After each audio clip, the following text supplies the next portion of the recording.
Latest technology courses, best infrastructure మరియు అద్భుతమైన placements. Engineering లో మీ best choice Avian institute of engineering and technology, Ibrahimpatnam.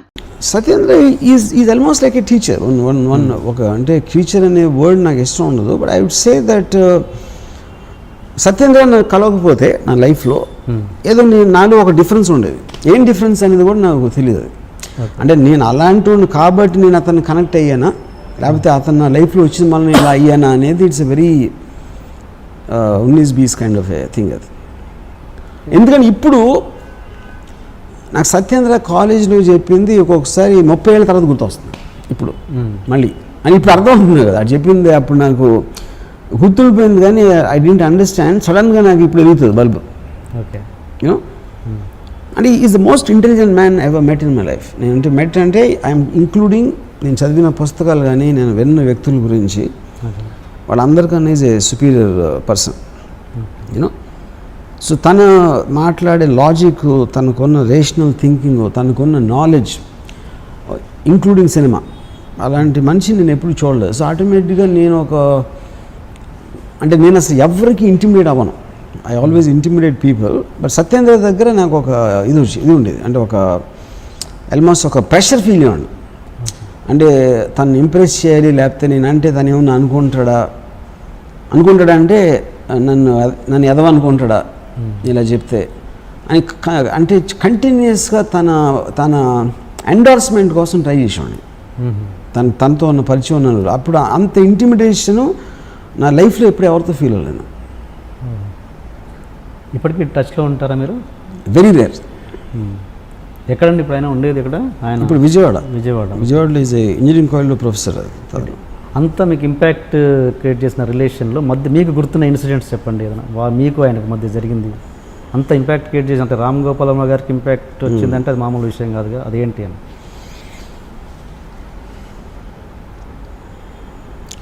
ఒకరోజు నేను విజయవాడలో ఊర్వశి థియేటర్ పాపియాన్ సినిమా ఇవ్వడం వెళ్ళాం ఎదరం. Satyendra already popular. ఇది కాలేజ్లో ఈ వాజ్ చాలా ఎక్స్ట్రాడినరీ ఇంటెలిజెంట్ అనేది లెక్చరర్స్లో కానీ స్టాఫ్లో కానీ ఉండేది, ఆ రెప్యుటేషన్ ఉండేది. అతను క్లాస్లో కూడా ఎలా చేస్తాడంటే టూత్పేస్ట్ జైలు పెట్టిన వచ్చాడు. అంటే టూత్పేస్ట్ కదా, టూత్ బ్రష్. అంటే పళ్ళు తోముకుని ఆ బ్రష్లో పెట్టుకుని హవాయి చెప్పు వేసుకుని వస్తున్నాడు కాలేజ్కి. వచ్చి లాస్ట్ బెంచ్లో కూర్చుని ఆ పక్కన దగ్గర ఒక పేపర్ చింపుతున్నాడు.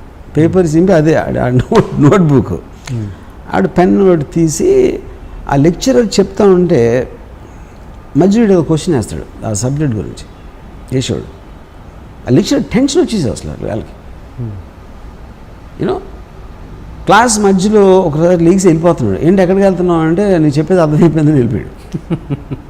అండ్ ఇప్పుడు వీళ్ళందరికీ నువ్వు అర్థం చేసి చెప్పి ఆ టైం నేను వేస్ట్ చేయనని చెప్పి వెళ్ళిపోయాడు.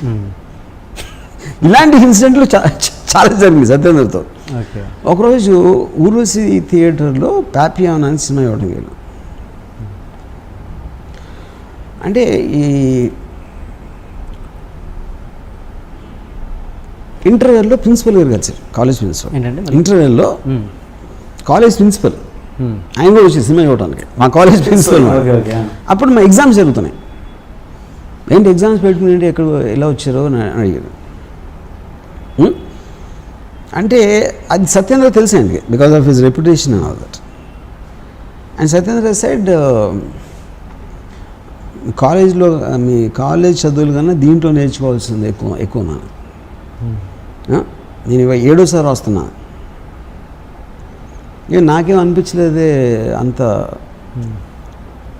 ఇందులో అన్నారు. మీకు అనిపించిందేదో నాకు అనిపించింది. సో ఆ కనిపించింది మీకు ఏదో కనిపించినప్పుడు 7 సార్లు చూడాల్సిన అవసరం ఏంటన్న మా principal. Why do fuck your wife everyday అన్నాడు.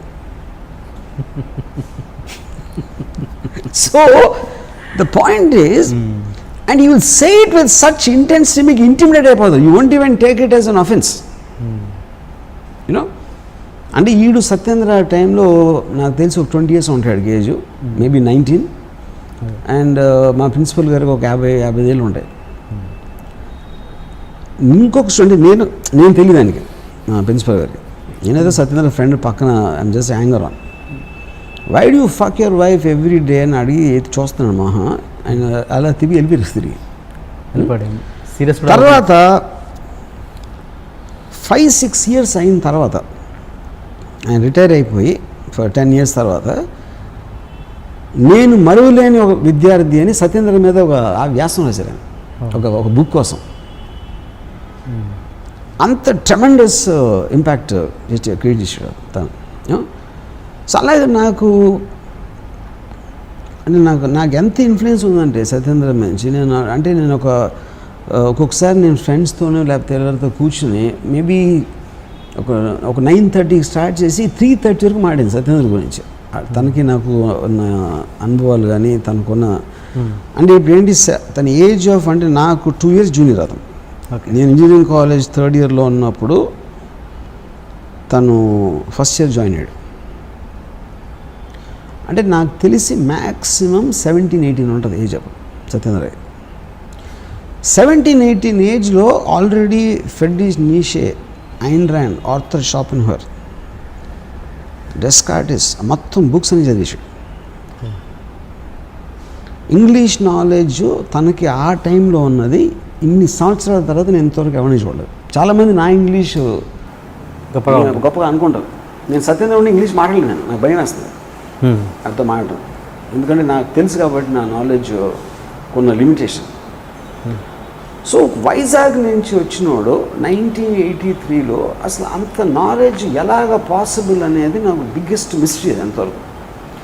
కానీ నేను అప్డేట్ అయింది మాత్రం సత్యేంద్ర గురించి. నేను అసలు ఫస్ట్ టైం ఫిలాసఫీ బుక్ చదివింది సత్యేంద్ర మౌలానా. ఫిలాసఫీ అన్న మాట వినింది Satyendra Maulana.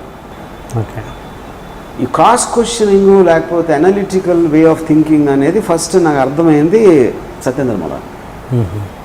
So that impact is tremendously there.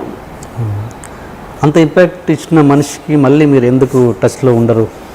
So తన వలన basically he is a guy who doesn't want to become anything in life. అంటే తనకున్న ఒక I don't know how to say that. అంటే ఇప్పుడు నాకు తను చెప్పాడు ఒకసారి, యువర్ ఎబిలిటీ అంటే ఇక్కడ నేను చాలా డబ్బులను అయిపోవాలి, చాలా పేరు సంపాదించాలి, లేకపోతే పెద్ద డైరెక్టర్ అయిపోవాలి, లేకపోతే బిజినెస్ మ్యాన్ అయిపోవాలి. ఇలాంటిది ఏది మీకు ఒక అంబిషన్ అనేది లేదనుకోండి, మీకు ఎంత ఇంటెలిజెన్స్ ఎక్కడ ఉన్నా you will just be by your self.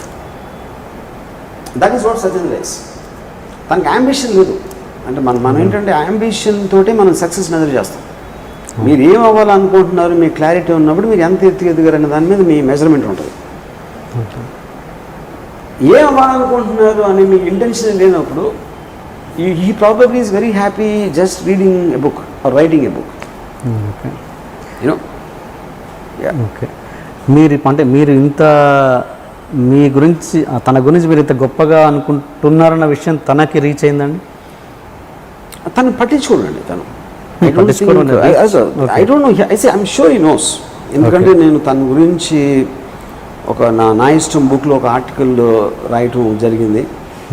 And చాలాసార్లు ఇంటర్వ్యూలు కూడా చెప్తాను సత్యేంద్ర నా మీద ఉన్న సత్యేంద్ర ఇన్ఫ్లుయెన్స్ గురించి. అంటే ఈ నోస్ ఇట్ లైక్ ఇన్ఫర్మేషన్ ఎంత నేను ఫీల్ అవ్వదు. ఎందుకంటే తను అబ్సల్యూట్లీ ఎమోషన్స్కి అసలు ఈజ్ బియాండ్ ఎమోషన్స్. రాముకి నేను చాలా ఇష్టం, నేనంటే చాలా గౌరవం, అట్లాంటి స్టూపిడిటీస్ తనకి యూ వోంట్ రియాక్ట్ దట్. ఒక ఇన్ఫర్మేషన్ లాగా ఎవడో రాము నా క్లాస్మేట్, అప్పుడు మేము ఇద్దరం కలిసి ఉండేవాడు, అది ఫీల్ అవుతున్నాడు ఒక ఇన్ఫర్మేషన్ లాగా ఉంటుంది. కానీ ఇప్పుడు నేను ఆలోచించినంత, నేను మాట్లాడినంత సత్యేంద్ర నా గురించి దాంట్లో 1% కూడా మాట్లాడే అది మాత్రం ఐఎమ్ వెరీ షూర్. ఎందుకంటే I'm a topic of no interest ఆయనకి. అలాగే మీరు ఇప్పుడు మీకు అదే వచ్చిందిగా, మీ ఆ ఇంపాక్ట్ మీ మీద కూడా అదే పడిందిగా. ఇప్పుడు మీరు అన్నట్టు ఎలాగా మీరన్న పర్సన్స్ వాళ్ళు నాకు గుర్తులేరు అన్నారుగా, అలాగే అది ఆబ్వియస్లీ కదా. అదే ఇప్పుడు నాకు నేను తన మీద ఇంపాక్ట్ క్రియేట్ చేయాలి, అందుకని నేను గుర్తున్నాను కానీ అదే బట్ తను చేశాడు కాబట్టి నాకు ఉంటాడు. That simple that. తన గురించి అంటే నాకు తెలియదు, తను ఏంటంటే ఫ్యామిలీ పర్సనా, ఇప్పుడు ఏంటి పెళ్లి చేసుకోలేదు. ఇంత మీరు అంత ఇంపార్టెన్స్ ఇచ్చే సత్యేంద్ర గారు, ఆయన మీ గురించి ఏమనుకుని ఉంటారు బహుశా? మెయిన్ పాయింట్ ఏంటంటే ఇప్పుడు ఎప్పుడైనా మీరు ఒక వ్యక్తికి ఇంపార్టెన్స్ ఇచ్చేదానికి ముఖ్య కారణం ఆ వ్యక్తి మీ మీద క్రియేట్ చేసిన ఒక ఇంపాక్ట్.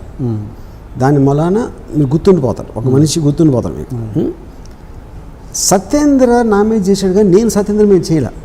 సత్యేంద్ర నా గురించి గొప్పగా చెప్పడానికి నేను చెప్పిన ఒక తెలివైన మాట, లేకపోతే ఒక బుక్కో, లేకపోతే వాడికి ఒక బతికే లైఫ్ స్టైల్ గురించి ఎక్స్ప్లెయిన్ చేయడానికి నేను ఎప్పుడు చేయలేదు, నేను విన్నా.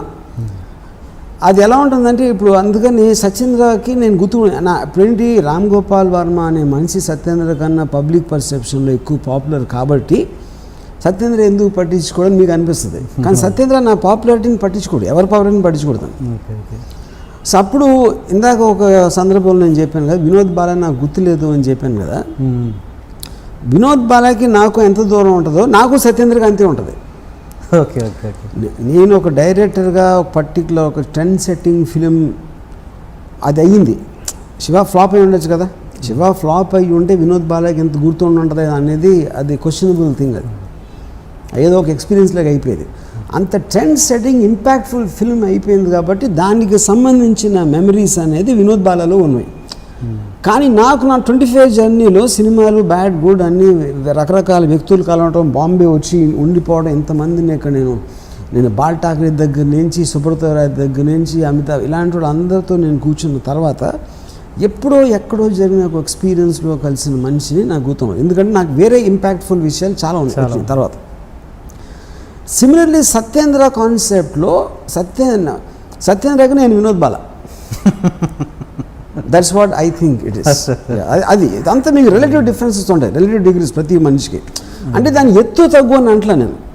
It's only I'm measuring it by మనకి డైరెక్ట్గా తన మనలో వచ్చిన ఇంపాక్ట్ ఏంటి, మన మైండ్ మీద, మన జీవిత విధానం మీద, మన ఆలోచించే విధానం మీద ఒక ఇంపాక్ట్ ఉన్నప్పుడే ఆ మనిషి గుర్తుంటాడు మనకి. అంతేగాని ఊరికే ఎమోషనల్గా ఒక జర్నీ చేసాము, ఒక 6 నెలలు కలిసి ఉన్నామా, సంవత్సరం కలిసి ఉన్నామా అనే దాంట్లో ఇంపాక్ట్ అనేది రాదు. Okay okay.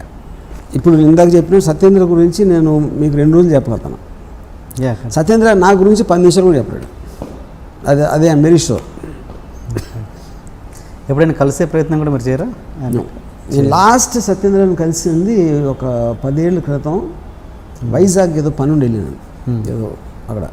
అంటే యాక్చువల్ అప్పుడు ట్రై చేశాను సత్యేంద్ర ఎక్కడ ఉన్నాడు అంటే, ఇది ఒక చిన్న హోటల్లో ఉంటున్నాడని చెప్పాను. అండ్ ఇంట్లోంచి బయటకు వచ్చాడు, ఫాదర్ ఇంట్లోంచి ఆ టైంలో. ఒక చిన్న హోటల్లో అంటే మామూలుగా మేము ఒక ప్రొడక్షన్ బాయ్స్ అట్లాంటి వాళ్ళని పెడతాం. అలాంటి హోటల్లో ఒక రూమ్లో ఒక 4 feet by 5 feet రూమ్ అది. నేను కింద నుంచి ఫోన్ చేశాను, సత్యేంద్ర నన్ను రామ్ గోపాల్ అని పిలిచాడు సత్యేంద్ర. నేను రామ్ గోపాల్ అన్న రిసెప్షనిస్ట్ ఫోన్ చేసి, ఎప్పుడు వచ్చావు అన్నాడు. అది కాదు పైకి రా అన్నాడు. అంతే. నువ్వా ఎప్పుడు వచ్చావు అంటే మనం అది ఎక్స్పెక్ట్ చేస్తాం కదా, పైకి రా అంతే. పైకి వెళ్ళి తలుపు తీసాడు, లోపలికి వెళ్ళి కూర్చున్నాను. అంతా ఈ సెల్ బయాలజీ ఏవో పుస్తకాలు ఉన్నాయి అక్కడ. అది చేసిందేమో ఇంజనీరింగ్. కూర్చున్నాడు. నేను కూర్చున్న ఒక 30 secondsలోనే నేను తను బోరు కొడుతున్నానని నాకు ఫీలింగ్, అది తను కనిపించిపోతాను. అంటే తనకు అప్పుడున్న మైండ్ స్టేట్లో నేను ఒక ఇరిటెంట్ లాగా వచ్చాను. అంటే తను ఏదో ఒక దాంట్లో ఉన్నాడు. మనకి చాలాసార్లు మనకు ఒక ఇంట్రెస్టింగ్ పని జరుగుతున్నప్పుడు, ఇంట్రెస్టింగ్ థింగ్ ఆలోచిస్తే ఎక్స్పీరియన్స్ అవుతున్నప్పుడు మనకు అంతగా ఇంట్రెస్ట్ లేని ఒక మనిషి కానీ ఒక పరిస్థితి కానీ వచ్చిందంటే మీకు ఒక ఇది వస్తుంది చూడండి, ఒక బోర్డమ్ కానీ, ఎప్పుడు వెళ్తాడా, ఎప్పుడు అయిపోతుందా అనిపిస్తుంది కదా. అది నాకు తను ఫీల్ అవుతుందని నాకు అనిపించింది, అది తెలిసిపోయింది అది. అందుకని జస్ట్ ఒక 2 నిమిషాలు కూర్చుని నేను వచ్చాను. మీ నెంబర్ కూడా అడగలేదు? నెంబర్ ఉంది తను అప్పుడప్పుడు. దాని తర్వాత just once in 6 months 8 months ఒక మెసేజ్ చేస్తాడు, ఏదో ఒక దాని మీద తను రాసే ఒక బుక్ గురించి. అది నాకే స్పెషల్గా చేస్తాడని కూడా నేను అనుకోను. Maybe shares it with some people. అంటే నాట్ దట్ ఈ డజంట్ హ్యావ్ ఫ్రెండ్స్. నాకు తెలిసి సత్యేంద్ర ఫ్రెండ్స్ అనేది లేరు, రిలేటివ్స్ ఉండరు. అండ్ నాకు చాలాసార్లు అనిపిస్తుంది, అంటే నేను స్టూడెంట్గా ఉన్నప్పుడు నా ఫెలో స్టూడెంట్ కాబట్టి నేను ఒకలా ఉన్నాను. ఇప్పుడు అదే కాలేజ్లో తను ఒక ప్రొఫెసర్, ఇప్పుడు మెకానికల్ డిపార్ట్మెంట్లో. ఇప్పుడు అదే కాలేజ్లో మేము ఇద్దరం అదే కాలేజ్లో ఉన్నాం, సిద్ధార్థలో. ఓకే. తన దగ్గర ఉన్న స్టూడెంట్స్కి తనకి ఎట్లా రిలేషన్ ఉంటుంది అనేది నాకు బిగ్గెస్ట్ సస్పెన్స్ అది. ఎందుకంటే మేము ఇద్దరం ఒకే రూమ్లో ఉండేవాళ్ళం, ఇద్దరం కలిసి సినిమాలకి వెళ్ళేవాళ్ళం, ఇద్దరం కలిసి రాత్రి I mean you spend lot of time. So ఆ కైండ్ ఆఫ్ అసోసియేషన్లో అప్పుడున్న పరిచయానికి ఐ మీన్ తను చెప్పేదానికి ఇప్పుడు ఒక బంచ్ ఆఫ్ స్టూడెంట్స్ క్లాస్ రూమ్లో ఉన్నప్పుడు తను ఏం చెప్తాడు అనేది నాకు ఒక బిగ్గెస్ట్ మిస్టరీ అది. బట్ ఐఎమ్ షూర్ సత్యేంద్ర ఏమాత్రం పరిచయం ఉన్న ఎవరు కూడా తన బ్రిలియన్స్ని గమనించలేకపోవటం అనేది జరగదు. అంటే వాళ్ళు మహా డంబ్ అవ్వాలి, అన్ఇమాజినబుల్లీ డంబ్ అవ్వాలండి. అంటే ఏంటి ఎందుకు మరి అంత చిన్న రూమ్లో ఉండడానికి కారణం ఏంటి? అప్పుడు డబ్బులు ఉండేది కదా కదా, because we could pay rent. ఇప్పుడేదో అంటే అప్పుడు ఇప్పుడు తను ఉంటానికి ఎందుకంటే తను ఇంట్లోంచి బయటకు వచ్చాడు. సో ఈ doesn't take money from his father. తను సంపాదిస్తున్నాడుగా, కాలేజ్ ఏదో అంటున్నారుగా మీరు. అంటే ఇప్పుడు కాదు, ఇప్పుడు కాలేజ్ పని చేస్తున్నాడు. నేను కలిసినప్పుడు ఒక 10-12 years బ్యాక్ అది యాక్చువల్గా. అప్పుడు మీరు ఎప్పుడు మీ పొజిషన్ ఏంటి? అప్పుడు మీరు ఎన్ని సంవత్సరాల కిందట అన్నారు మీరు కలిసింది? నేను 12 సంవత్సరాలు 10-12 సంవత్సరాలు కదా. అప్పుడు తను పని చేస్తున్నాడు Gandhi institute, Gandhi I don't ఎక్కడ పని చేసేవాడు, కానీ తనకున్న ఖర్చులను విపరీతంగా పుస్తకాలు కొంటాడు. ఓకే. సో ఆటోమేటిక్గా తను ఎంత సంపాదించినా అది ఎలా ఖర్చు పెడతాడో దాంట్లో మేబీ తను ఉండే ఒక రూమ్ అనేది తను కేర్ చేయకపోవచ్చు, అది ఎలా ఉండాలి అని. సో అలాంటి దాన్ని ఎక్కువ ఖర్చు పెట్టే బదులు తను ఇష్టం వచ్చిన దాంట్లో ఖర్చు పెట్టి ఇక్కడ ఉంటాడు. That is how he thinks. Okay okay. అప్పుడు అతను తక్కువ స్థాయిలో ఉన్నప్పుడు మీకు ఏమైనా హెల్ప్ చేయాలని ఎప్పుడు అనిపించలేదు? తనకి హెల్ప్ అవసరం, అదే అంటున్నాను నేను, నా పాయింట్ అది.